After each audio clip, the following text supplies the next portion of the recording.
জুলাই আন্দোলন কারো একার কৃতিত্ব নয়, এই সংগ্রামে সকলকেই মাস্টারমাইন্ড বলে অভিহিত করেছেন বিরোধী দলীয় নেতা ও জামায়াতের আমির ডাক্তার শফিকুর রহমান।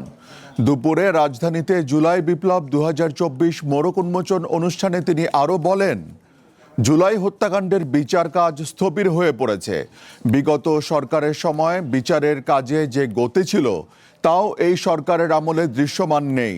দেশের যে কোনো স্বার্থে ঐক্যবদ্ধ হলেও জনগণের স্বার্থ ক্ষুণ্ণ হয় এমন বিষয়ে সরকারকে কোনোভাবেই সহযোগিতা করা হবে না। জুলাইকে ভুলিয়ে দেবার সংগ্রাম শুরু হয়েছে মন্তব্য বিরোধী দলীয় নেতার হুঁশিয়ারি দিয়ে বলেন, এই অপচেষ্টা জনগণকে সঙ্গে নিয়ে তছনছ করে দেয়া হবে।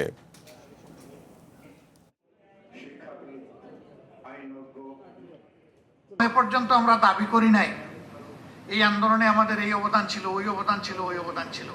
অনেকে এখন দাবি করেন, অবাক,